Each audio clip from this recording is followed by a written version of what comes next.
Hello, innovators. I am Dustin Miller, PolyInnovator. Today we're talking with Sébastien Nunez, a hyper-polyglot 4x times TEDx speaker, co-founder of the Thought Leadership Academy with another guest on the show, Daria Vodopianova. Thank you for joining me on the Polymath Polycast, the show by PolyInnovator. Please say hello to the innovators in the audience. I will say hello to all of them, and if they're listening to the show, I guess they're just as curious as you are. It's an honor to be with you today, and I'm so happy to just having seen the pre-question of what the ground we're going to cover. So if you're listening or watching this show, get ready. We're going to cover a lot of ground today. It's going to be exciting. Well, and that's why I love this show too, because we can go into so many different topics and it all flows pretty well, and we get to experience the multidisciplinary life that you had. And I think that's a fun, fascinating experience. Hello and welcome to the Polymath Polycast. So the way I like to break the ice is to have you share something about yourself that no one knows about you. Ooh, what is it that no one knows about me?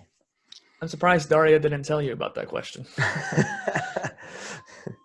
Well, one thing that most people think about me when they see all the great thing that I do is the thing that I'm very organized. When I'm actually so chaotic, my whole challenge is to bring my order.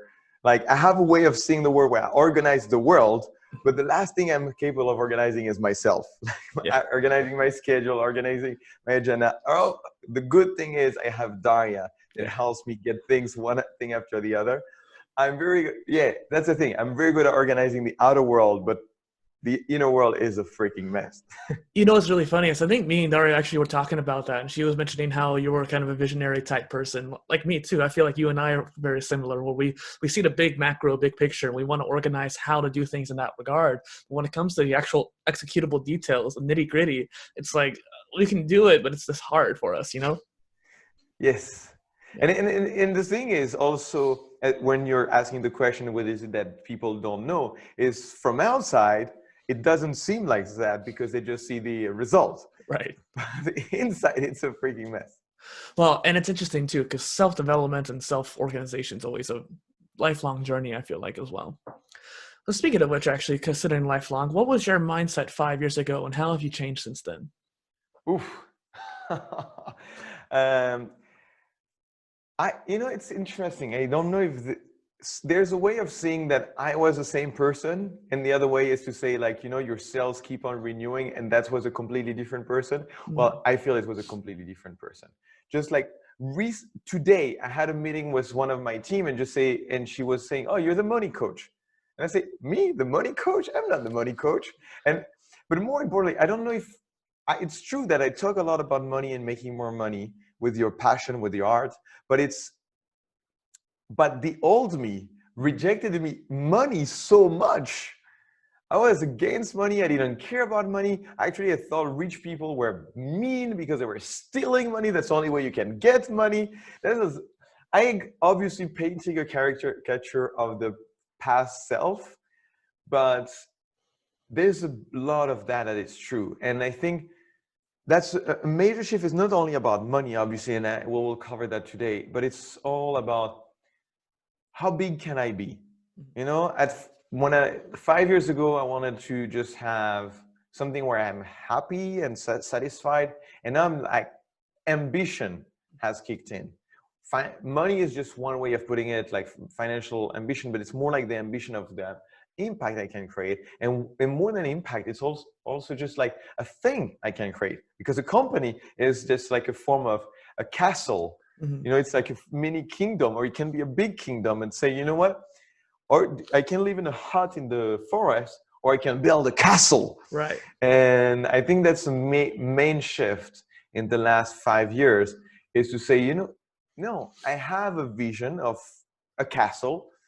Actually, not necessarily a castle, but I really want to build a physical school eventually for people to study all year long and do transformational retreats. And the big change is saying, you know what? I have a vision of how education can be done, which is, I believe, better than what is done today. What if I live up to that vision and act upon it and create this impact, transform this vision into the real world, instead of just saying, it's okay. I'll Yeah. navigate through the lines. Well, Seb, it seems like you and I both are in that ambitious, visionary state, but it's one of those things where we're grounded in the sense that we realize that money is just a construct to get to where we need to be. And the more money you have, the easier and quicker that particular change could happen. And it is interesting that you envision like a physical school, because I'm trying to create an online school with the modular degree concept, which is really interesting to note that we're both on that education pathway, how we both think that education is not good nowadays for the most part. It can be changed, it can be improved. So I love that. So we can 100%. get into that. So starting off strong here, what is the art of fulfillment in life? Yeah, let's start strong with a very big question. Yeah. Well, the art of fulfillment, if you're coining it with these exact terms, I would associate that with Tony Robbins. Always talks about the science of success and the art of fulfillment. And what he says is success is a science. You can replicate and it's a step-by-step process. But it doesn't mean that by the end of this, you will be fulfilled. So you have to pay attention to things you cannot find in books to find out what makes you fulfilled. Now, my approach of this is, it's more like the fact that it's a commitment. You cannot expect fulfillment just to come as a byproduct of success or achievement or making money or whatever that you're looking for outside. So as I believe that if I have to choose between having a lot of stuff or feeling amazingly good, I would always choose feeling amazingly good, because if I can feel good no matter whether or not I have stuff, I can have the stuff, it doesn't change, but I don't need them to feel good. So I say, well, I focus on feeling good. And feeling good is a simplification of the complexity of emotions. Mm-hmm. One emotion I use, I talk more about fun and joy than fulfillment, because this is how I feel fulfilled. I agree that everybody has a different way of feeling fulfilled, but I know that when I'm in my playfulness, I'm joyful, I'm excited, I'm having fun, I feel fulfilled. And if I can have fun being broke, then I don't need the money. Now, if I can have more fun with more money, let's get more money because I want fun. So it's a commitment to say that the end goal is the emotion that you will get from whatever you're trying to achieve. And one thing, a couple of days ago, last week, I was speaking with surfers. Here's an area with a lot of surfers. And we're talking about surf, and they say, you know who the best surfer is? The one who's having the most fun. Yeah. And I love that. I think you can apply it to anything. Like, who's the best entrepreneur? The one who's having the most fun. Because in the end, if you're successful having all these things in life, you have created this multi-billion-dollar company, but you're not having fun. Yeah. Well, you're doing something wrong. Because, I mean, in my perspective, at least, maybe for them it's good, but I don't feel like if you're not having fun, and just to go on that, the fun is to awaken the inner child. Engage your true self, so to speak.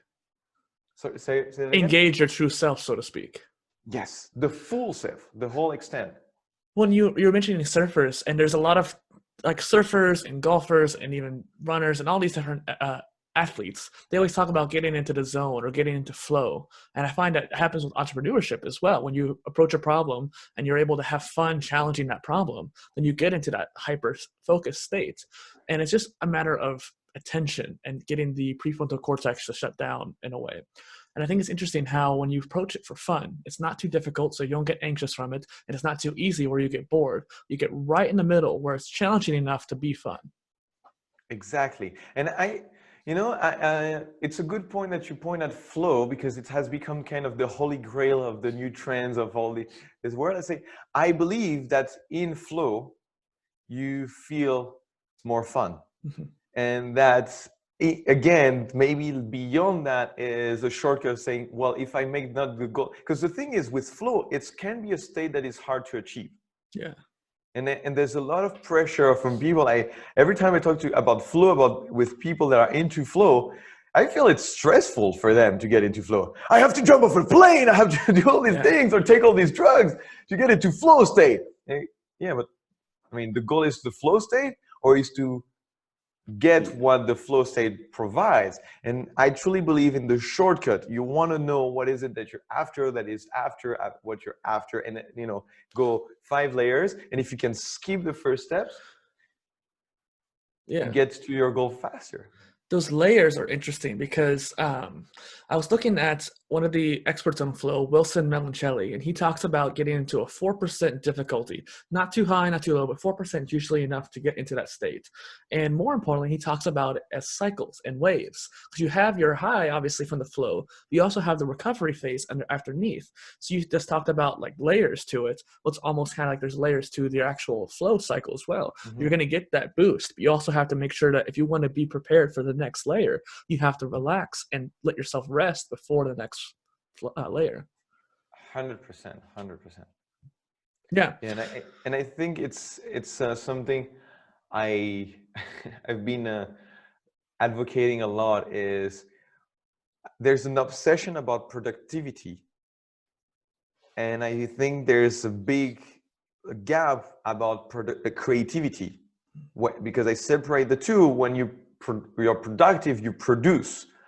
So like you had the idea first, and now you're like making it. Like if we were talking about first, you have an idea. Oh, I want to launch this new program, and now you produce a landing page. The production of the landing page, putting the thing here and this, is not necessarily as creative. You don't need idea. You not just need a computer and focus. But you cannot only produce, because at the end, first you get exhausted, but also you produce shit after a while because you are producing out of no idea. You're just stretching an idea that has been dried blood. And how you consider it. Well, and it's interesting too, because you were talking about how just being happy and getting into that fun state. And so it's just interesting how just last night, actually, I was actually working on my new website, and I'm not much of a coder. And I say that I should identify as a coder because it'll help me in the right mindset. But I've tried multiple times in my life to learn how to code. And so I understand the basics of it. And I even started when I was 10 or 11, but I still just don't like coding. But I have to code for this new website. And so it's a challenge for me. And I remember around 8 p.m. last night, I started working on the website, and I didn't stop until at least midnight, and it was just straight through. And I got into a state of flow because it was so difficult for me, but I managed to actually figure things out that I couldn't even go to sleep afterwards. I was like, can I do this? Can I do this? Eventually relax enough to fall asleep so I can have enough energy for this today. But it is interesting how the difficulty there is what got me into it. And it was kind of joyful, even if it was annoying. Yeah, I just want to highlight something that you said, just actually 2 words that I try to remove from my vocabulary that are a game changer when we succeed of removing them from our vocabulary, is have to. Because as soon as you have to, it means that it's not your choice.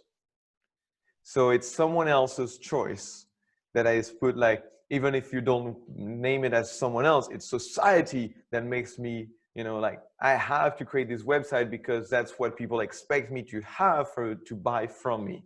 So it's for them that I do it instead of I want to create this website. And instantly, if we manage to shift from I have to I want to, fun comes. Yeah. Or get to. And if we cannot, then it should get out of the to-do list. Mm-hmm. And some people would say, but I have to pay taxes. And I say, no, you want to pay taxes. Because the thing is, you don't want to go to jail. Yeah. You don't want to have control of the IRS or whatever the local version of it is. You don't want that. So you actually want to pay your taxes. And as soon as you say, oh, actually, I want to, even the exact same thing, you took control, you took charge over this very thing. You say, no, I decided that I wanted to. And you add instantly pleasure to it instead of the feeling of duty. Mm-hmm. Well, and I want to make this new website. So it actually is true that I want to get this done because I'm the one that chose to move it. I could have just kept my old site. So how does one find, or rather keep, I guess in this case, a fulfillment that we're talking about when you're growing your business instead of getting burned out per se? So the number one challenge when it comes to keeping it, as I said, there is to put it as a goal. Mm-hmm. But now, even if you put it as a goal, the problem becomes the goal. Because as soon as we set goals, especially if you're listening to this, you're probably an achiever. When you set a goal, you want to complete, you want to succeed. So there starts to be an attachment to the goal. So it means that the goal if you don't succeed, or if you don't succeed even in time, and just like by a day late or by a week late or by a year late, you start to feel bad about reaching that goal, even though you reached it, but it was not in the right timeline. So you start putting a lot of conditions on how or what are the external conditions that will allow you to feel this joy, this fulfillment, the achievement, the feeling of completion. Mm-hmm. So that's why I want to put like fun and joy as the goal, because then you can see, I feel it.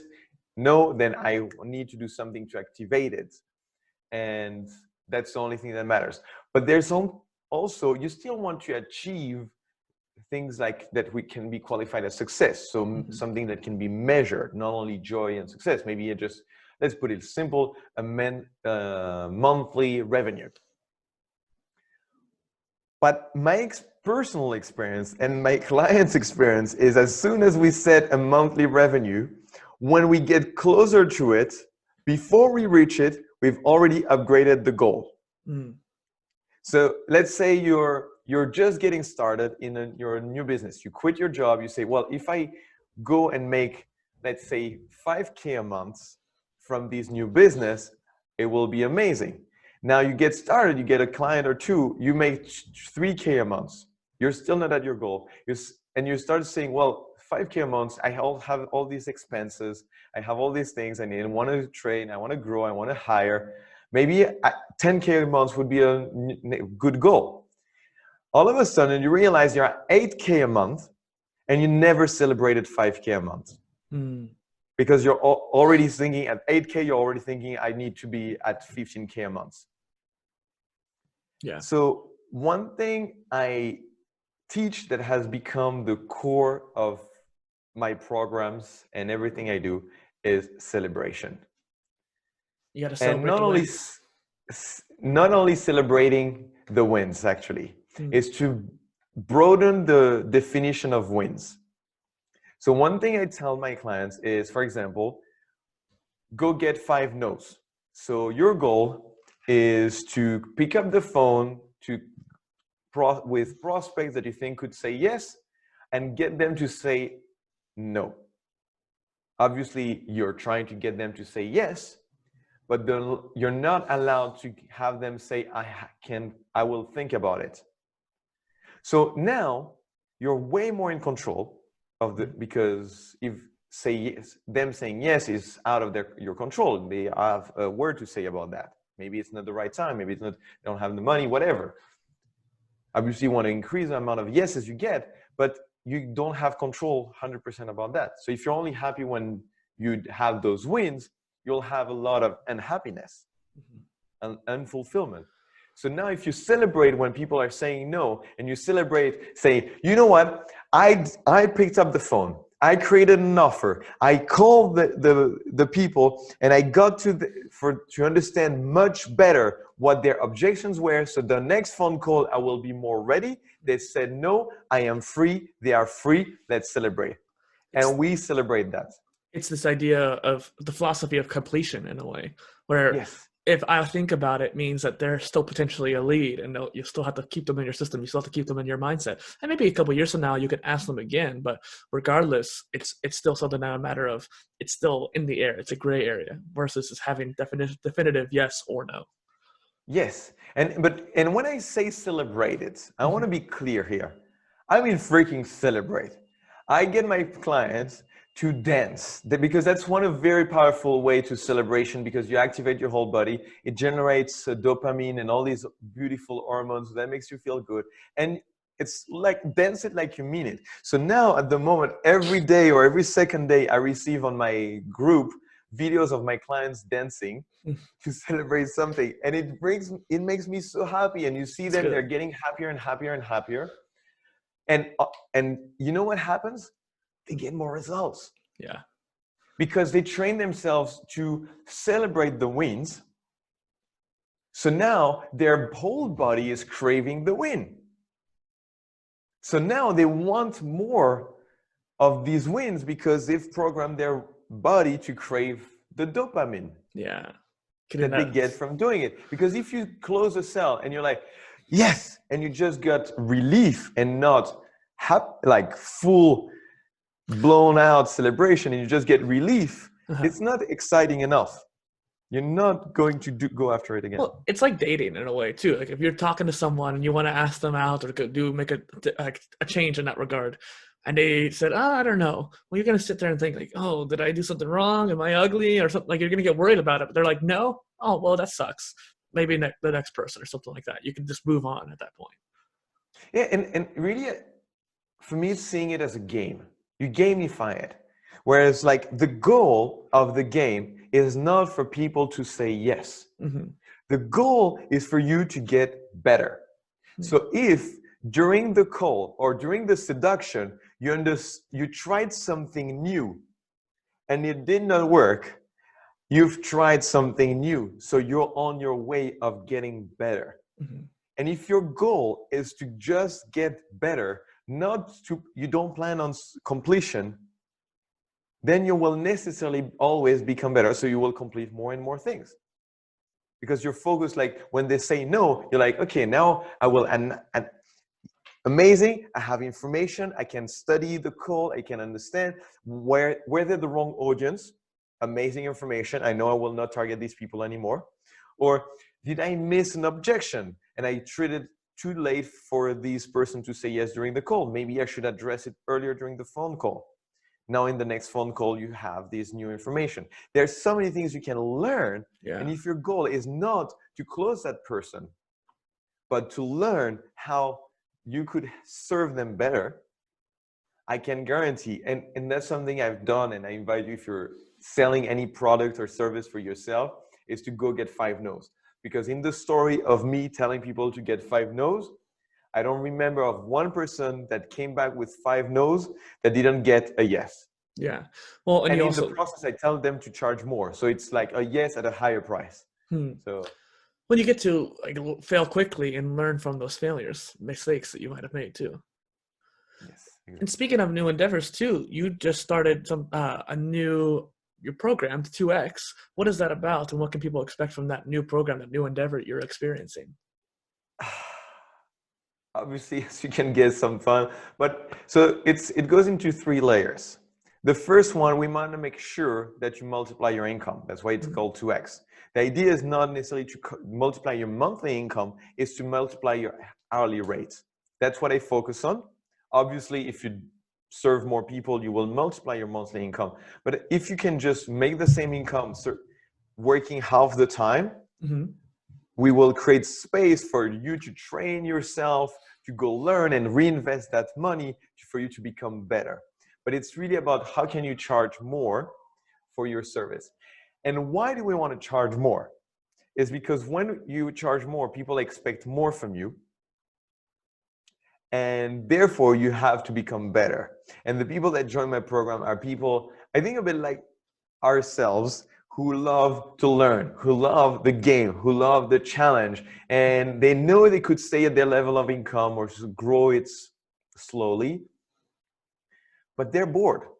They have a stable life. They have the certainty, but it would be boring to imagine themselves doing the same thing 5 years from now. Yeah. Actually, 6 months from now would be boring. So true. What they want is to play a next level of game. And the image I use is saying, well, the idea is you've been playing in the basketball in college, and all of a sudden, when you double your rate, now you entered NBA. You cannot play your same game. You have to play a new level of game. You have to play better. You have to find out resources that you didn't know you had, because your current clients are not asking you these resources. Yeah. They don't have the capacity to receive. They're not advanced enough in their business to need these resources, this capacity of yours. So that's a fun component. You have to learn new things. You're playing the game you increase the difficulty of the game. And the last component is really about being more yourself and finding out what is the thing that you do that is incredible that nobody else does. And this is the core of it. Because if you want to charge more, you have to stand out. Yeah. You have to dare doing things that will fail, but eventually they will work, and nobody else does that. That's how you cannot be Michael Jackson by doing something else.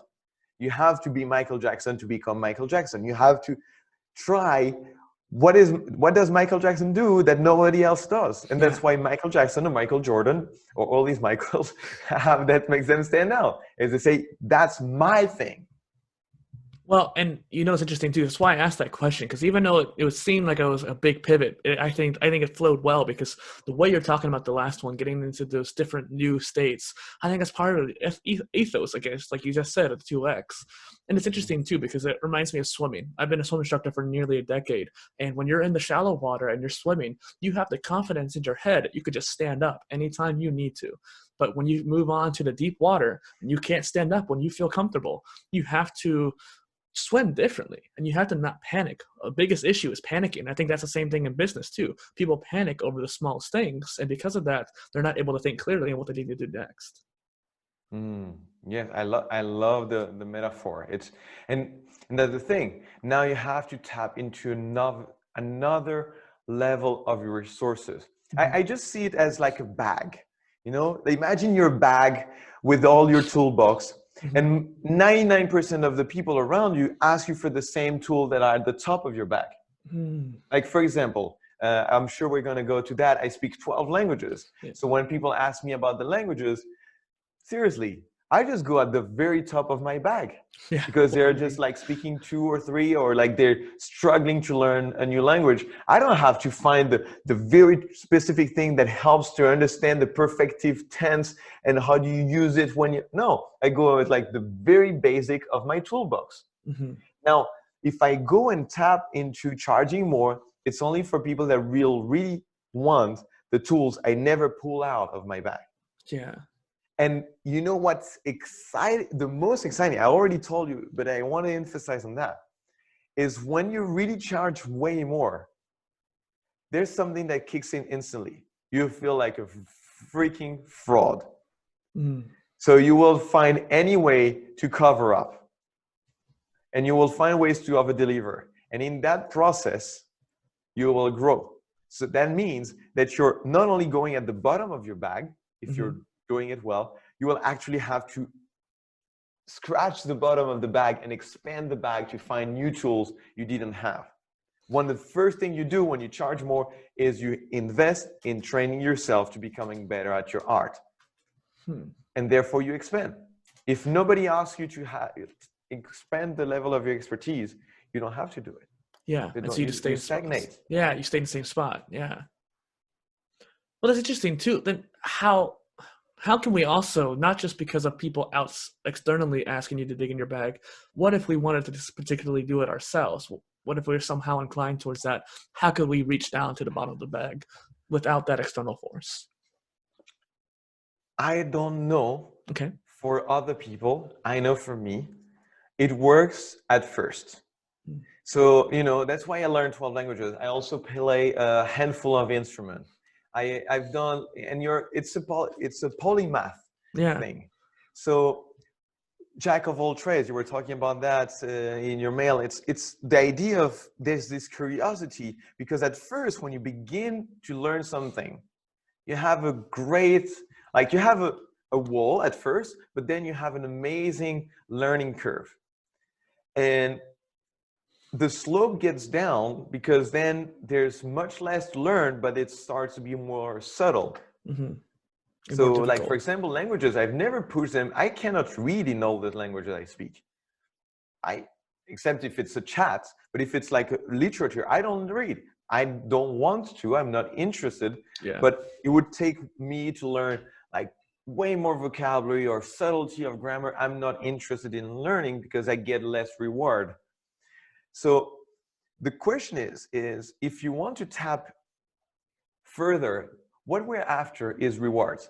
I see myself, I just like, we're advanced dogs or like different. So we need the sugar, okay? If you want me to do something that takes effort and energy from me, I need to be rewarded. And we all do. Like it's a simple system, how we think and how we behave. So we want a reward.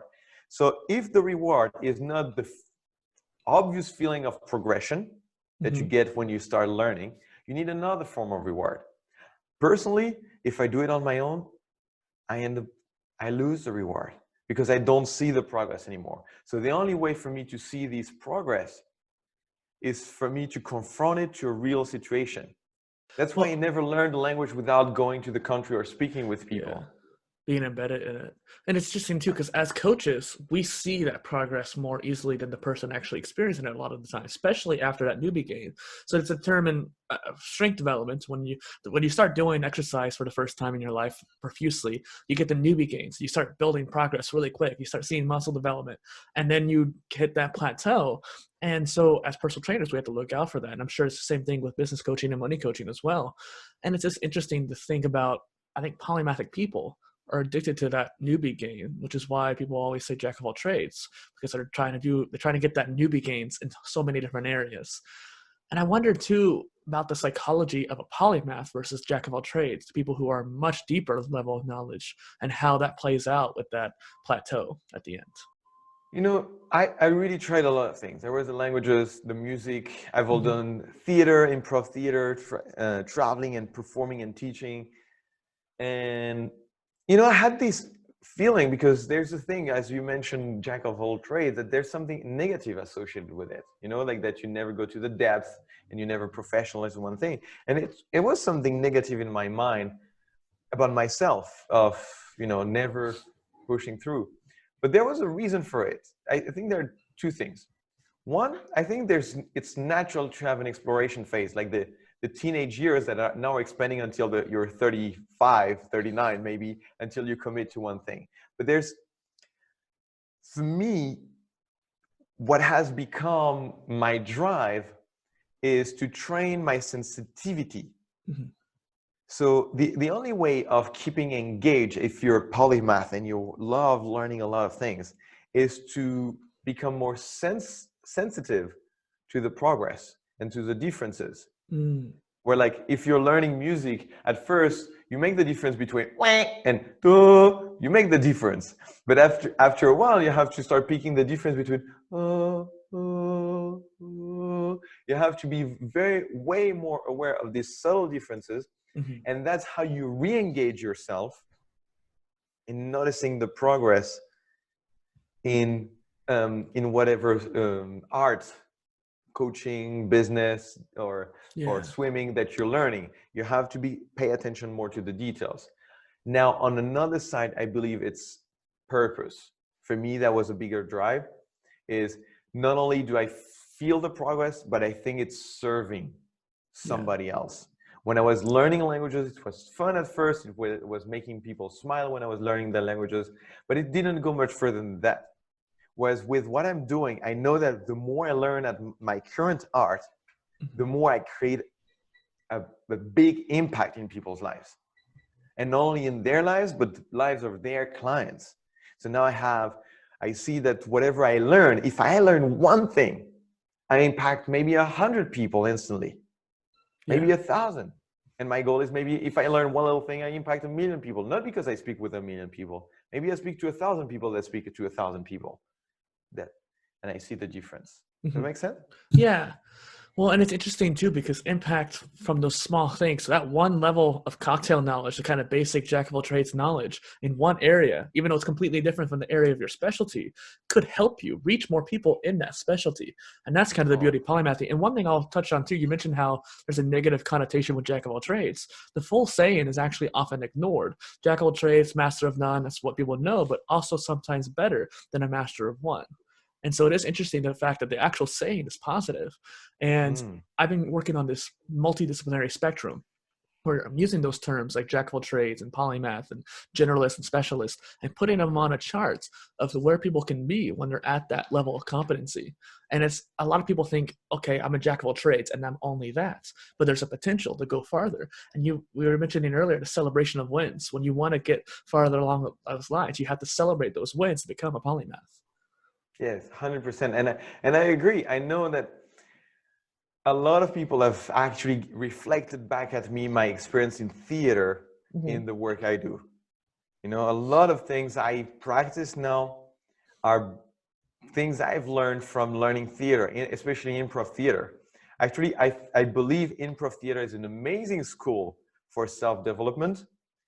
I would only I encourage people that teach improv theater to make it a focus, that it is about like how much of this can apply to business, how much of this can apply to relationship.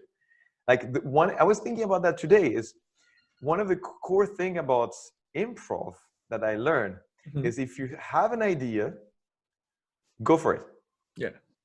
Don't second guess it. The moment you second guess it, it's gone. Yes. It's gone. It's not real anymore. It's irrelevant. And even if you go for it, it's outdated. It's not true anymore in the scene. So, and it's the same thing with business. It's sometimes if you have an impulse and you feel like, oh, maybe I should do this, boom, go for it. Yeah. If you're waiting for it, if you're planning, maybe you will spend a lot of time building up, creating an app. But by the time you're done creating the app, nobody will care. Whereas if you had created just an Excel spreadsheet that took you 2 hours to create and send it out to your friends, maybe it would have built some momentum and a movement. And so and not only that, I learned so many things in improv, whether it's like the facilitation part and my expressivity that I know I've been highlighted on so many times. I get that from theater. And the musicality helped me for languages. Languages helped me for finding so many different ways of communicating with people. So yes, I agree 100% with you. Like when you learn so many skills, if you practice also the art of passing on the skills from one art to the other, you learn so much faster. That's why I could learn 12 languages, because I didn't learn a new language every time. I was using everything I learned from the previous language to the next one. Yeah, almost translating the knowledge, not translating the language, or translating the knowledge of that language. I speak Spanish relatively fluently, so when I look at Italian or French, I can see the musicality of that language, like you were mentioning there, and be able to pick up those words, even if I don't actually speak it, which is a beautiful 100%. Example of that. Well, and it's interesting too, because your little example there of building an app versus just making an Excel sheet hit a little too close to home, because I'm trying to build this modular degree concept for people to apply for their own self-education. And I want to build an app before I really do the Excel sheets. Like I really should just go in, make an Excel sheet or Airtable template that people can use and just get that momentum going first. It's a thought I already had. It's amazing. And I want to emphasize on that. It's so important to validate as fast as possible, because you don't know. Seriously, and that's something I'm still playing with, is, you know, sometimes I plan too much my live videos and my content I publish on Facebook, and every time, the more I plan it, the worse it lands. The more I'm real, I just feel like, oh, let's do this. And sometimes it doesn't, but at least I didn't take so much time building it. Yeah. And it's just like, oh, that's what people resonate with. And I was listening to an interview from Seth Godin by Mary Forleo, a very recent one. And he shares a lot about that. I invite you, I'm sure you will love it. Yeah. And he's talking about, you know, the guy who's publishing a blog post every day. And there was one beautiful sentence that he said, you know, half of my posts are below average. This is the definition of average. And it's how I cannot know which one will pick up until I publish it. So I should just publish it and let people decide, because otherwise I'm doing it for me. As soon as they publish it and let people choose, I do it for them. Yeah. Well, there's a lot of video content creators that say you need to make at least 100 videos before we even start looking at analytics or monetization, because you have to build up that progress. One of the fascinating things about you, like you mentioned before, is that you are a polyglot, or even you've claimed to be a hyper-polyglot, which makes sense considering the sheer amount of languages. And when I talked to Daria on the show, she was mentioning how you both traveled. And I think that's a great way of immersing yourself in a language and that kind of thing. What drove you to learn so many languages at first? What kind of answer do you want? Like the intellectual answer or the real emotional answer that lied behind it? The emotional answer. I want the meta. I want to go out there. It took me a while to see that, to understand that, but I'll go with the logical, and I'll give the real one first. Okay. My mother speaks 5 languages. I'm French Argentinian, so I already spoke 2 languages, English at school, watching a lot of series, picked it up. And my mother speaks 5, and she always told me she was stupid. You know, like at school, she always had bad marks. She was always like, you know, like most people at school, they're being told they're stupid. That's why I want to change the education system. But I was always told I was smart. So if she's stupid and speaks 5, I am smart, I can learn more. So I never questioned whether or not I could. And that was interesting for me, that curiosity. Mm-hmm. But later on, what I realized that's probably one of the reasons I learned these languages is the feeling of being misunderstood. And that's, you try to express yourself and, you're not fully understood. So I think unconsciously, I picked up other languages, maybe by a desperate chance that maybe in another language they will understand me. Yeah. By expanding my palette of how many languages I can speak, maybe I will be understood in another language, which also led me to learning music, because that was another form of expression and connection, and the theater, which was another form of communication and connection. Mm-hmm. And everything I do is linked to communication and connection. Even now, when I help people charge more, it's about helping them communicate better their value. Yeah. And connect to their true core of what they have to offer and serve the real needs of their clients. Connection. So it's all about, I know I've studied it, I did some self-study, let's call it like this. And I really believe that's one of the core elements of why I learned so many languages, even though that was not a conscious process when I did that. I really wanted initially just to be able to travel and connect with people in their native language, because I knew how much of a difference it made when it was in their language. Like, you don't behave the same way when you're speaking your native language or another language. Well, I will say I was a cashier for many years, and just by happenstance, someone who was Mexican descent came in through my aisle, and I could hear them speaking Spanish, and so I addressed them in Spanish and basically did the whole transaction in Spanish. And it was just one of those things where the look on his face and just acknowledge that communication, it just made him feel so acknowledged and happy, and it made me happy by proxy too. He was shared that emotion together. And just one more little quick story. It's kind of funny. And it's that same place, completely random time. These 2 people were speaking a language I couldn't quite identify, and I guess it was French at first. I later found out, but they were sitting there speaking, and I'm sitting here just doing the scanning, just doing my own business, and then they turned to me and started speaking to me in French, just automatically assuming I spoke it, and I spoke back in French, even though that's not a language I'm not very well versed in. It's just interesting how the communication was already there when it wasn't even like apparent. And then one thing you mentioned too is the idea of languages, and the psychology of languages is really interesting. You start thinking differently when you speak in a different language, and you even have a different tonality. You sound different. I remember seeing a pastor who spoke in English and Spanish, and when he spoke in Spanish, he sounded much more confident and like clairvoyant almost in a way. And then when he's speaking in English, it almost sounded kind of not as confident and not as verbose. That's one thing I miss from not being that much into languages anymore, is how much it felt like playing roles.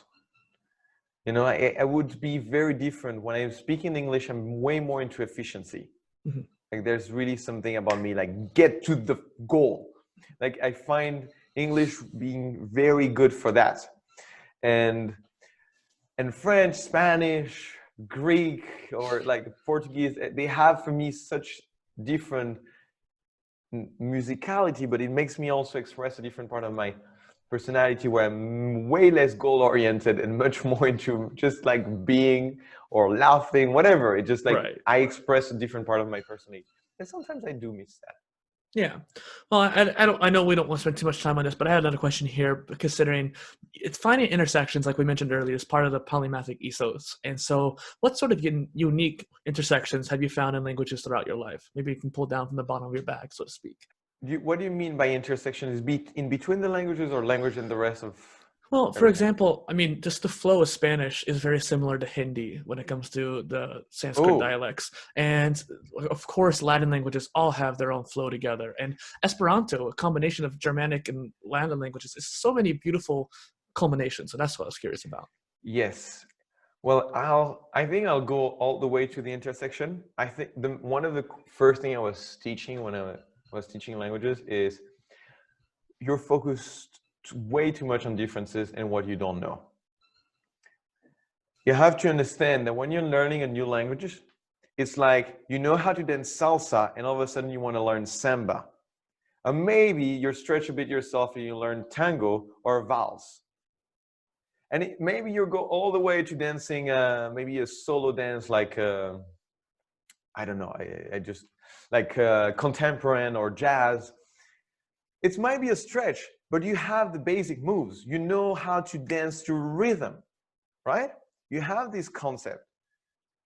You know how to move your body. You know how to stand up. You know what's like a beat looks like. And it's the same with languages. People focus on the fact, I don't know all these words. Well, you know what a word is. Yeah. You know what a pronoun is. You know what the concept of I is. You just need to understand the new sound for it. But you know what a sound is. You know even the fact that you know how to make sounds with your mouth. And I think that's, I know it might sound like, how will that help me learn Chinese? Well, it will help you by the fact that you stop saying it's hard and I have no idea about it. You know how to say, it's actually, if you look at the grammar of Chinese, I'm not fluent in Chinese at all, but I learned the basics. The structure of Chinese is extremely simple. Mm-hmm. It's like, I friend. But you say, I like my friend. They don't even articulate the pronouns. It's like always wo. So it's like, you have so many ways of saying, well, I wo. Pay attention for a second, learn that. If you cannot learn it instantly, find a trick to learn the word, the sound. I don't know how to make the sound. Yeah. Well, practice. Yeah. There's ways for you to practice. The main thing that gets in the way of people learning new languages is the fact that they think it's hard. Yeah. As soon as you think it's hard, it becomes hard. I don't know who said that, whether or not you think it's, you can do it or you can't do it, you're right. Yeah. And it's so true about languages. So if you want to talk about intersection, 99% of the languages are the same. It's like our DNA. Like you have two eyes, you have one nose, you have two ears. We are 99% the same. And it's like also talking about sex, genders or races. Can we focus on how similar we are and how much we share instead of how different we are? Because the difference is very tiny.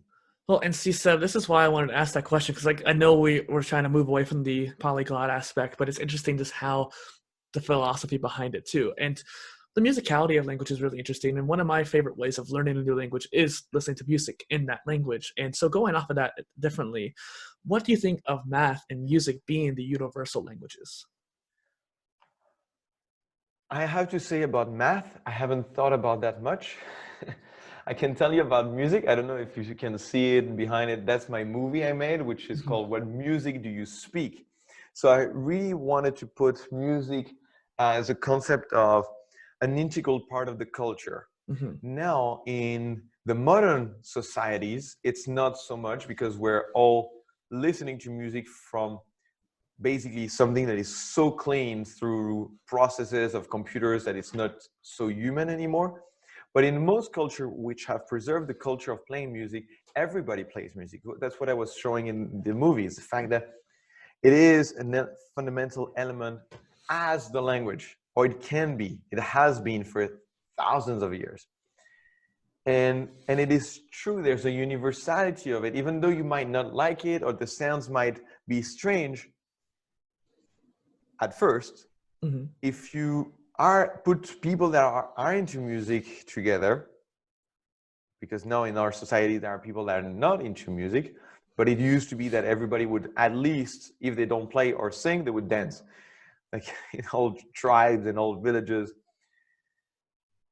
If you give people enough time, they will find a way to communicate, because even though the grammar is different, there's like the sounds are way less codified than vocabulary. Mm-hmm. So you understand the emotion that lies behind it and what it means. You can listen to a song that you've never listened to and understand. Is it angry? Is it sadness? Is it melancholy? There's definitely a connection. the universality of the sound of the music, basically, and the language it basically presents.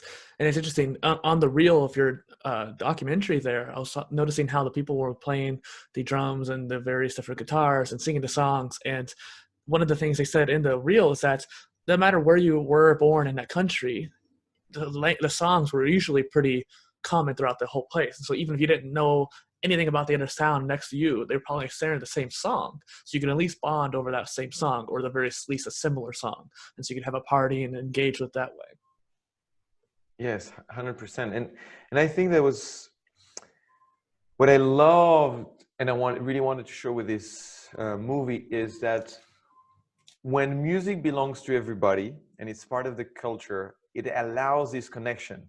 You know, as soon as nobody plays music anymore, I imagine in the US, it's like only musicians play. And now we have made a separation.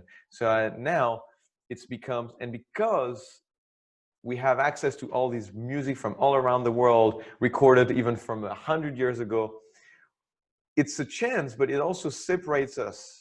Because now I'm into jazz or I'm into rock, instead of having at least locally a common language of saying the music that we play in this town is this, like Dixieland in New Orleans. If you're in New Orleans, you play Dixieland. You can play heavy metal and classical music, but you might have a chance to know more about, at least have had the chance to be in an environment where you play Dixieland. Yeah. So that creates a common language that makes it easier, at least, to go instantly. Part of that culture in a way of that area. So moving on a little bit here, between being a speaker, a coach, an entrepreneur, hyper-polyglot, and course creator, and more, you have all these different facets of your life. And so how do you balance them all for you? Ooh, sacrifice at some point. And at one moment, my mentor told me, you have to choose. Like, you can try all these things. You can keep on doing theater. You can keep on traveling. You can keep on being a speaker here and there. But if you have one summit that is a bit higher than just a hill, you might want to stop going up and down the hills. And it's not that I cannot play music or I cannot do theater. It's just that I don't invest in it. If it comes to me, if like someone invites me to play music tomorrow or theater day after tomorrow, I will most likely go. But I will not create the opportunity.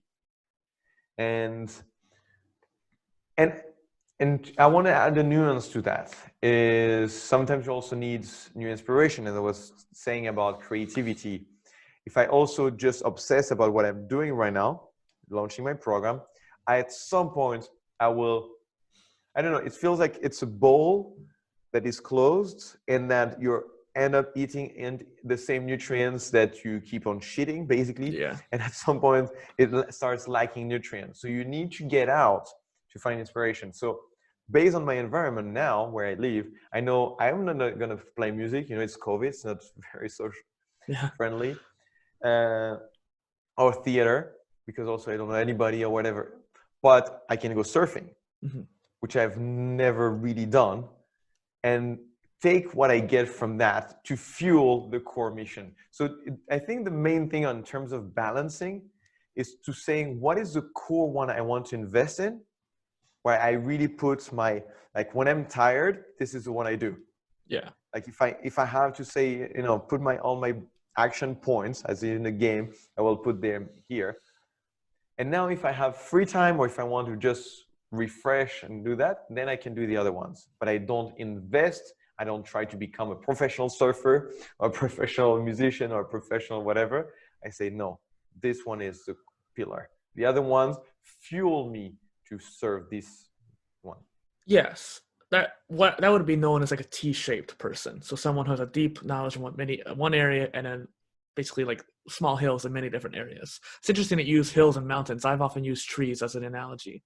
And going to the idea of like a specialist, a lot of times specialists will put dig down in just one trench. The problem with that is the innovation, like that new nutrient source that, like you said, in the bowl that they need in order to keep going, is in the bowl next to them, is in the trench next to them. And so they need to have that versatility or width in order to find that. In the book Range by David Epstein, he talks about how it's almost like an hourglass shape, where most people try a lot of different things at first. They're experimenting, like you said, at the teenage years. And then they finally find something they enjoy most. Because if you don't try many things, you don't know exactly what you're going to enjoy the most. Roger Federer is his prime example, where he goes into the idea of Roger Federer tried so many different sports when he was young. And he finally went down into one sport and got amazing at it. But it's because of all his experiences in all those other areas. However, by that point, at the end, it starts to spread back out when you get older. So now you're doing coaching. You're also doing speaking. You're all these different engagements. You're not just doing the one business aspect. You're also expanding out beyond that. So you're on that up and cusp of growing out from just one thing, I would say. Yes, but from a solid trunk. I think that the message here is like saying it's a forest, but there's one core trunk. And I think it's something many people I talk to are after, is to understand what is my purpose, what is my mission, what is like, and I think there's a misconception that you have to find it. As soon as you say I have to, we go back to that. You get to find it. You want to find it. But also saying, what is the best now? Mm-hmm. Because I was in my Ikigai, reason of living, the Japanese concept, when I was teaching languages. But at a point, I was not enjoying it as much, and I didn't feel it was something people would pay me more or that the word needed more. So I had to make it evolve to grow the intensity of this four circle, doing something I enjoy more, that I can get better at, that the words need more and can pay me more for. Mm-hmm. So it's just about saying, what is it that works well enough today? Do it until you find that it's not satisfying anymore, mm-hmm. rather than trying to find the perfect thing, because the perfect thing doesn't happen, because as soon as you do it, you want more. Yeah. You want to keep growing. So it will keep on evolving. Well, and it's interesting too, because the people who are saying, I need to find what my purpose is, and I have to do this, they're usually the multi-potentialites, the people who have the potential to do many different things, but they haven't spent enough time dabbling and experimenting like Roger did with all these different sports to find what that true Ikigai would be. They might think that this one pathway is their Ikigai, but then they get bored of it. So it ended up not being that after all. They just enjoyed it for that time. They got that Newbie Gains, as we mentioned earlier, and that kind of thing. So that's just an interesting point too. And like you've alluded to earlier, opportunity cost. When you focus on one thing, you're losing the opportunity to do another thing. And that's one thing to keep in mind. What do you need to focus on right now, like you said? Mm-hmm. Yes. This leads me to the question I ask actually to all my guests is, what is a polymath to you then? In your opinion, I guess you say. I think if it's everybody, if they would allow themselves to, first of all. I think everybody has this inner curiosity. If you just look at children, most of them want to play so many different things. So I think if you had to categorize and put boxes of who is a polymath and who's not, it's probably someone who's very quickly dissatisfied. And there's it goes at a cost, but there's something of, if I stay at this too long, and you were talking about Roger Federer and the sports. I've done so many sports when I was a child. My dad was desperate because every time I got to a certain achievement, I would stop.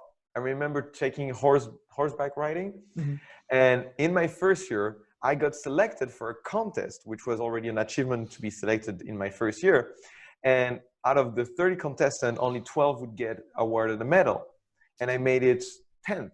So I got awarded my medal. I think that's the last time I did. And I think there's a feeling that I share with other polymath is that as soon as you feel like what's left to learn would take you more effort than give you reward, you move on to the next thing. Mm-hmm. And as I shared earlier, there's a way to change that, but I truly believe there's this thirst of exploration and saying, I haven't found something that is worth me. So for now, I'll keep exploring. I will keep learning things, because for me to commit to you, it's like getting married. It's like you're just still dating and you're like, you're not good enough for me. And then once you find and maybe never, but if you find something where it's good enough for you, then there will be the commitment. And I think it's just curiosity. It's a deep, deep curiosity of learning and saying, there's more, there's more, there's more. That's what it is for me. I like that answer. You gave a really interesting answer when it came to all the stuff I've learned from other people saying stuff. It's culminated in a way to what you just said there, which is really interesting how you just said all of it by yourself, whereas I've had to interview 70 people to get that same conclusion, which is interesting. But I found that a lot of the time it is more human nature to be curious, and polymaths embody that curiosity much more. And it is interesting to note that you and I are one of the few who do believe that everyone are polymath by nature. And I think there's some people think, oh, some people are just specialists, but it is kind of human nature to be multifaceted and do a lot of different things. But in order to succeed, you do have to master certain things. And it kind of goes back to the whole Pareto's principle, 80-20. In order to become a master, you need to know at least 80% of that knowledge in that area. But that last 20% takes you so long to get to the level of knowledge, the difficulty of learning just a little bit of nuanced differences between the tone A and tone A C, basically. It's interesting how people drop off at that point. But some polymaths will pursue it other ways too. Yeah, I was just thinking of Michael Jordan recently, just when you were speaking. I just watched The Last Dance on Netflix, fascinating documentary series. And I'm thinking of him doing baseball or golf. If all the other things that he pursued, and like he was like gambling and doing bets on everything because he was just playing cards a lot. So he loved just becoming better at everything. Actually how could he become the best at everything? But there's only one thing he really committed to, which was basketball. Because there he was willing to put in the effort for the last 20%. Yeah. So he just found something where it was worth it for him. Yeah. Well, and I think that is interesting too, because polymaths are usually the people who have 80% in at least 3 or 4 different areas, if not more. And if you look at Leonardo da Vinci, he's even more than that. But it is interesting to think about the hyper specialists like him, who are close to 95 or 98% of mastery. I don't know if you can ever really achieve 100% just due to the way that things change over time. But it's a fascinating thought. And getting more towards the content of today too, I wanted to ask you, what inspired you and Daria to create the Thought Leadership Academy that you've been focusing on so much lately? Such a fascinating concept too. So I wanted to learn more about that. We only can help our past selves. So it was a feeling, when I was teaching languages, I actually very soon felt like, again, I had gotten to, like when I was learning the languages, it was fun. Learning the next language, it was a new beginning. And now teaching languages was a new beginning. But once I started repeating myself and seeing that I had all the methods narrowed down and things like that. And most importantly, I was starting to observe and practice that what people wanted was not to learn a language. They were saying, I have to learn English because of this job interview, or they didn't really want to. So I said, I want to address that. You don't want to learn English. I'm not going to teach you something you don't want to learn. The first thing is motivation. So I saw that I had something more I wanted to offer to these people, but I didn't know how, because I was still labeled as a language coach. And I didn't have the credential. I didn't have the authority to sell anything else. I didn't know how to get started. And for several years, I always found I was hitting a wall of saying, I think I can help you with this, but nobody would allow me to help them with this. And it's not that they would not allow me. I was not able of phrasing and articulating it in a way that they would allow me to. And what this academy is about is for people that have felt that they feel like I can help and nobody would allow me to help them. Yeah. Or even like if you're doing it already, because that my clients are already helping, but even though they have clients and already being paid and it's working, they feel like, there's this next level of me. And I want just people to just constantly go to the next level of themselves. And what is it that they see now that they've it's just a game. They've mastered this level. How do you play the next level? Yeah. Like, you don't want to keep playing this level. So this is what this Thought Leadership Academy is to help people step up in this thought leadership. I use a lot the expression expertise. How do you become a greater expert? How do you dive in and to get past the 50%, 60%, 80% where you're stuck at, and let's go play the 95.3%. Yeah. If we can take from 95.3 to 95.4, you'll see the difference in your income and your happiness. Well, it is interesting too. Like when you get to those higher percentages, from like 80% and up, it is interesting how just 1% or even 0.% can make such a big difference too. And just on a note, for your clients, this is like, most people want to find clients that are at the beginning, that are at the 20%, that are at 30%. I used to want to help entrepreneurs that were getting started, but they are 20, 30%. So they would not ever value the 1% that from 85 to 86. So you cannot make a big difference. Whereas the people now, if I work with people that are 80% or plus, if I get them up 1%, it's like, fuck, this percent is hard. Yeah. Thank you for getting me up. Well, and just to put an example, as a swim instructor, I've often helped people get to that past point. 80% of the actual swimming is just learning the basic 3 steps and not panicking. Not panicking is literally pretty much most of the issue. Breathing is not important. It's the panicking aspect behind it. And it's just interesting when you get past that, there is other aspects behind swimming that you can learn. And if you do those little changes behind it, you can go significantly faster. You can do it more efficiently. You won't run out of air as much. You won't panic as much. And that's all those special advanced skills are in that last 20%. But until you master the other areas, you can't do it. And it is. If we're talking about high performance, how much like a swimmer going from 98% to 98.5%, how much a difference you make in his life? Massive, because now he's winning championships. Yeah. With 0.5%. That's like if you help someone go from 20 to 20.5, no difference. 98 to 98.5, if we could measure, obviously we're simplifying, but you're talking to a champion, that is the massive difference. It's not 0.5% for them, it's 0.01% makes a massive difference. But that 0.1% leads to milliseconds off of their final time, which could be the difference between them winning or losing. It's gold medal. Yeah. I always say I could teach Michael Phelps something new. So I think that's interesting. And I really love this whole Thought Leadership Academy idea, because when I hear thought leadership, it actually gets me excited because I actually want to build my own thought leadership as well. And so it's interesting.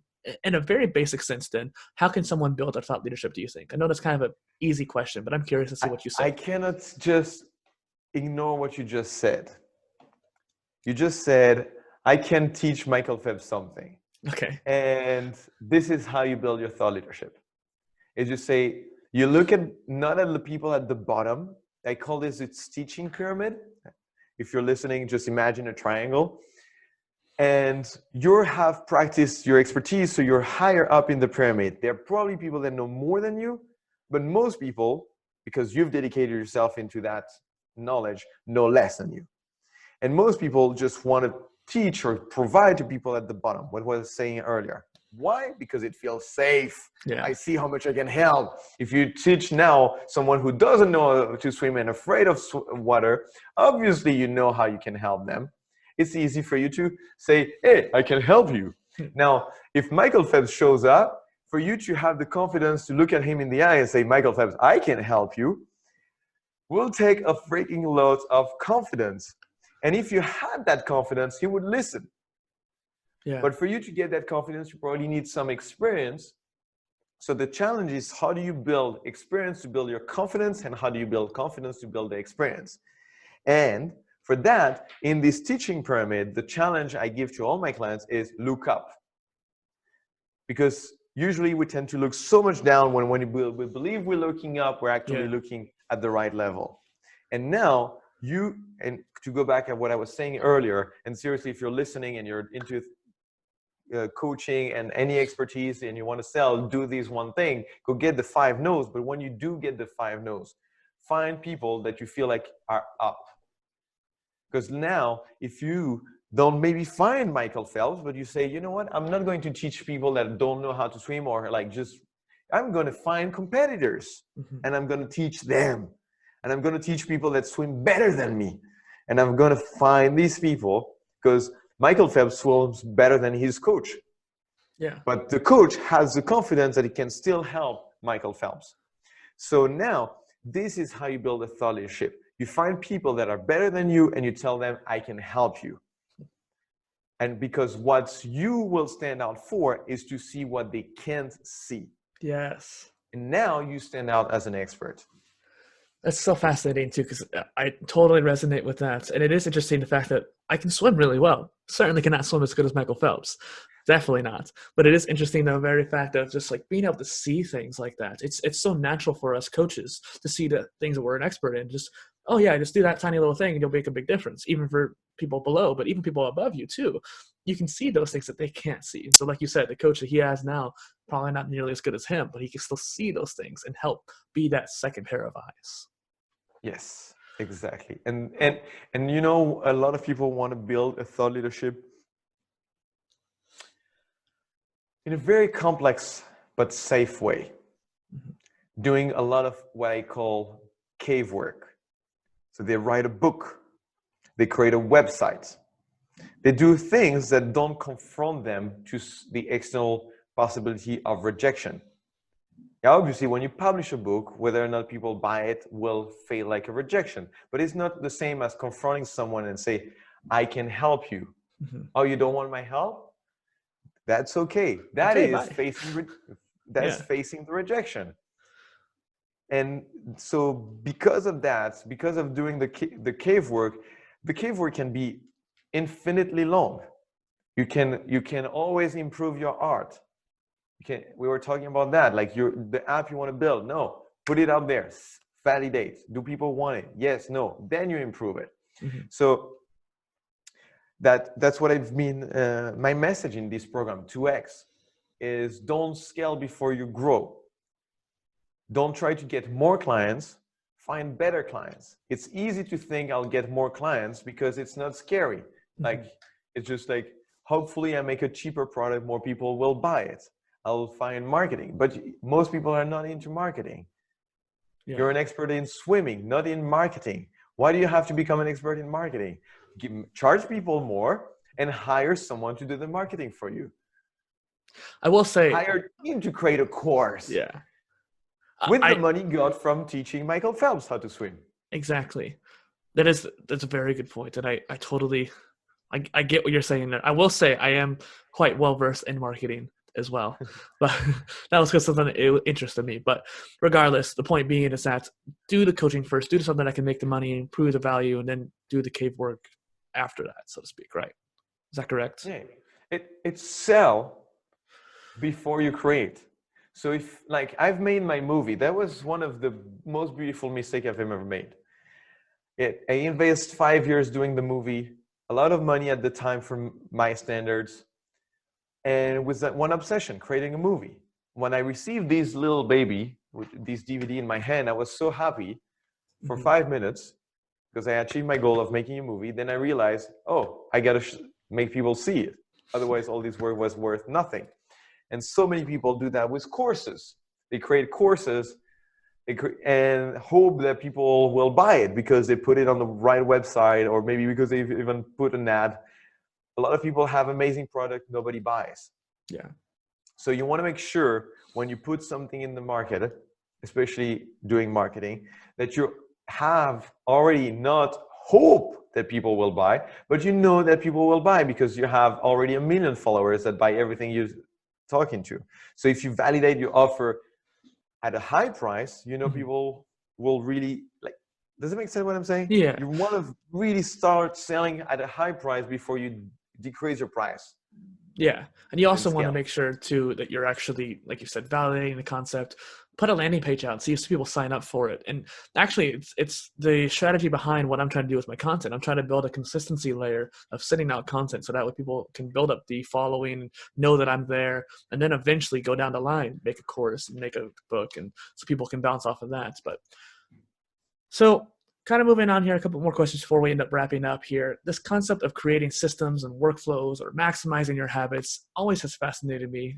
We were talking about earlier about being visionaries, but getting that systems in place has always been a difficulty for us. What has been your journey on that front then? As I said in the very beginning, in the first question, this is not my superpower. Yeah. But there's something in terms of how do I bring myself back on track that is fundamental for me. Mm-hmm. I have a very different way of approaching things than Daria. Daria, my partner that you mentioned a couple of times and been on your show, she's very system oriented, even how she structures her agenda and things like that. For me, an agenda is almost an object of torture. It kills my flow.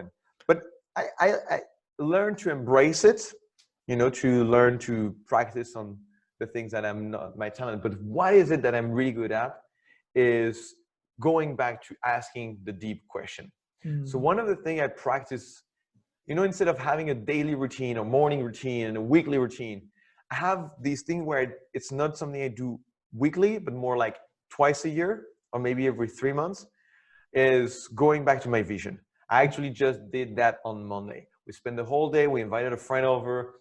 I facilitated a whole day where we just looked at what worked in the last 6 months, what did not. What a key lesson can we extract from this? Now, from where I stand, what is missing? What is it that I have that I can celebrate? Because again, I don't want to forget to celebrate all the things I have achieved. But now, what's a summit I really want to go to?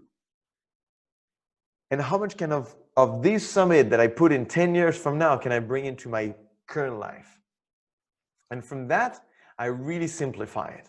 So I do this whole process to understand. It's basically just like zooming out from my daily life, my weeks, my month, and look at it as, okay, this is where I stand. This is where I want to go. How can I? And I really would look not for the 2080, but I think it's like the 464.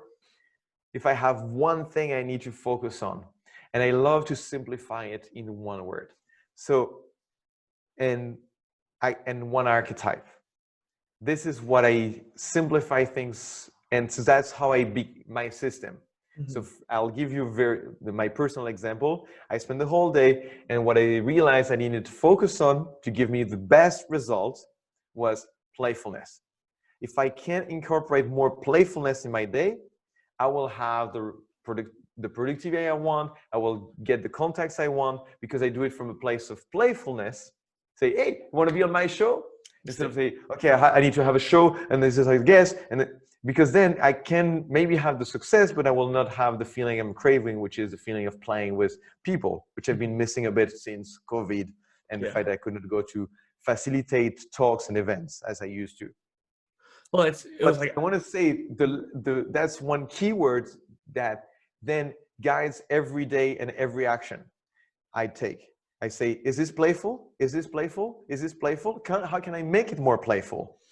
And it becomes a guiding word. An example of how the guiding word I used to have, I had patience. If I noticed I started feeling impatient, okay, do you want to sign up? Do you want to sign up? Okay, are you getting the result now? And I said, no, patience.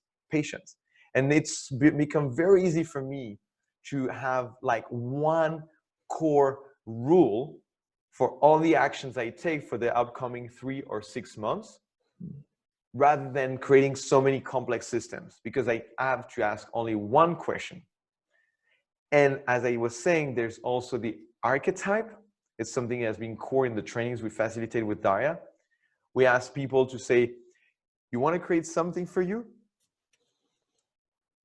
Who do you need to become to achieve that? Mm-hmm. Because the current you is not achieving that. Yeah. So you need to become a new you. Yeah. Going off of that, my previous endeavor, the United Living Construct that I worked on, I was creating it almost kind of like how I'm doing with PolyInnovator, but I realized that in order to create a company, which is more of a company, whereas this is more of a personal brand, I would have to have some sort of leader who was charismatic and able to lead it and actually bring people together. But I just wasn't going to be able to do it. I wasn't going to be able to be that person, and I knew I had to be. So I knew that I wasn't good enough yet, and I knew I wanted to be too. Okay, cool. I can't do this right now. Maybe later down the line, pivot and do something else. And that's what led me to bring this new PolyInnovator into existence, because that's something I could do. And I used the beginning aspects of that as the modular degree, showing my process of, okay, this is what I'm learning. And it's just interesting how if you don't know what you can do now. What can you get to there? Find that pathway and work towards that. Yes, exactly. And here it's like really going further in this is saying, well, if I want to get closer to the charismatic leader, like I cannot do, but who would it be? Because you're not the leader as, I don't know, you're not Barack Obama. Like you don't have the charisma of Barack Obama. Maybe you have more the one of Elon Musk. Maybe you have the more like, one of the last character I used for me was Jack Sparrow. Yeah. I used to like, it's just like, yeah, I might look a bit like I don't know what I'm doing, but I will take you where you want. Yeah. The boat will reach destination, but we're gonna play. And the last one I just activated like on Monday was The Greatest Showman. You know the movie? And this idea of he's inviting all these weird people and he put them into the light and then they become beautiful. Right. And he say, no, look, you looked at them as they were weird and now they have so much talent and now you are entertained. Don't you find the beauty? And that's what I do with my clients. Yeah. And I felt like, oh, I'll do that. The Greatest Show. It is interesting to think about finding models of people that you can take after, or mental models even too, if you want to get into that. But it is curious because you know the Dos Equis world's most interesting man guy?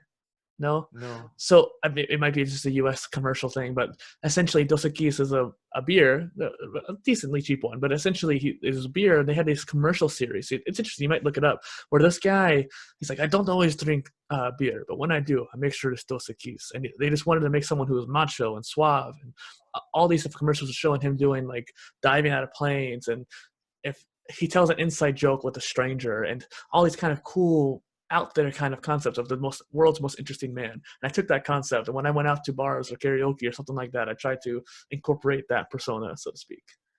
Yes. And Todd Herman talks a lot about that, about activating the alter ego. I don't remember exactly the title of his book, but he did a great interview with Tom Bilieu on that alter ego activation, using also objects, you know, like a ring or glasses, a special T-shirt, just to enter that persona that you create for yourself. And a lot of celebrities, most of them do that. You know, Michael Jordan created a persona. They often talk about themselves when they talk about that person in the third person. They say, I created Michael Jordan. Jordan is Air Jordan. There's a separation. It's like when I'm on the field, I have to become that person. I don't have to be that person outside of the field. Yeah. But when I enter the field, I am that person. Yeah. And you have to activate it and to choose consciously. So if you're talking to me about my systems, that's the system I use. I'm like, who do I need to become? Well, and it's interesting too, because you talked about having an object for an activation. In Atomic Habits, the book with James Clear, he talks about in one of the chapters that when you start associating putting on your headphones with listening to a podcast, which is a good habit for you that you want to build, eventually just the act of putting on the headphones will get you in the mindset of the podcast listener. You start associating that habit with that action. And it's interesting too, having that persona of, like, for example, when I go on stage to sing, or when I teach my exercise class, going right there on stage and becoming that persona to teach that class. Yes. Or the 100%. coach. Well, I have that when I do the podcast interviews or my sessions. I have this standing desk. Yeah. I stand. I put the lights on. I put the camera. I put the lapel mic. All these objects makes me activate. I don't do this when I talk to a friend on Skype. I sit down, or I maybe in my couch doing it on my phone. And now I have, I activate. It's a whole process. I have a yoga mat here I'm standing on. All these kind of things that I put it. So I entering I'm here to serve. And I have to stay focused. I do take tangents, but I know I'm like, how do I make this valuable? How do I keep bringing value? Yeah, I love that. And I really appreciate you coming on today too. So people are going to appreciate the words that you shared with us today. So where can people find you online? The best way to join the movement, if you're into this, is to join the Facebook group called Superhero Tribe. It's really for people that want to have mindsets, growth, hacks, and all these things to put their vision into the world. And that's where I share my content. You can also find me on Facebook, on LinkedIn, my YouTube, where I reshare the live sessions. But the best way is a superhero tribe. I really want to grow that group, because I truly believe it's not only about me sharing, but about people supporting each other. I see that in my programs. When people start supporting each other, the momentum is multiplied, because now you have one person having a success, everybody's celebrating. So I really want people to join this group, to have that and contribute to this. If you believe in what I'm saying, that it's all about giving your best potential and make more money in the process, creating an impact, all these values, join the group. I'll be more than happy to welcome you there and take that further. Yes, and I'll make sure I have links in the description. I'm looking down as link after link after link. And I also wanted to give you a compliment too. It's like I mentioned before, that out of all my guests, I always share that Calendly link. Like, hey, what kind of sites do you want me to look at for you? You happen to be one of the most filled out Calendly situations that I've ever had. So I was like, thank you for that. And also you gotta thank Daria. Daria. She's my assistant. Well, I'll make sure I'll send her a message thanking her as well. And you gave a perfect call to action to go join that tribe. In addition to a call to action, I'd like to ask, what is a call to growth for the audience to do? Well, I think I've said it a couple of times, but if you're still listening at this time and you're an expert, that means you have any form of knowledge, whether you're a freelancer, you're an entrepreneur, you're a coach, you're a speaker, you're a designer, copywriter. Basically, you help people with your knowledge, whether you help people understand or you do it for them. Do this simple exercise, which is find the 5 people that would challenge you to serve. You're Michael Phelps, or if you're not comfortable, ready yet, something closer to you, but in between you and Michael Phelps, not the other way around. Yeah. And you can find 5 people and you call them to get a no to an offer that you would sell for a more expensive price than what you're selling right now. Ideally, double. Seriously. And what makes me very happy, as I said, I celebrate the no's. If you tell me they're getting back to me, I'm saying, go back, get a no. But you send me a personal message, or you come in Superhero Tribe and you share that I got my 5 no's, I'll send you a video of me dancing for your no. I guarantee I'll be celebrating that, and I want you to celebrate that. And if you need some help with this, also to find the people, I'll share a link with you. I've created a worksheet to help people upgrade their ideal client, because I know it might be a bit overwhelming to know who actually should I call. Most people, when I say, oh, go find 5 people, I don't know who to call. You do, you're just not thinking about it. You're not looking at these people. You ignore them because you're not thinking that these people could be potential clients. So this is designed to help you highlight these people that are already in your network. You don't need a fancy marketing. You don't need a funnel. You don't need ads. You just need to take the time to really look around you in the people that are already in your network. And this worksheet helps people to do that. That's fantastic. Thank you.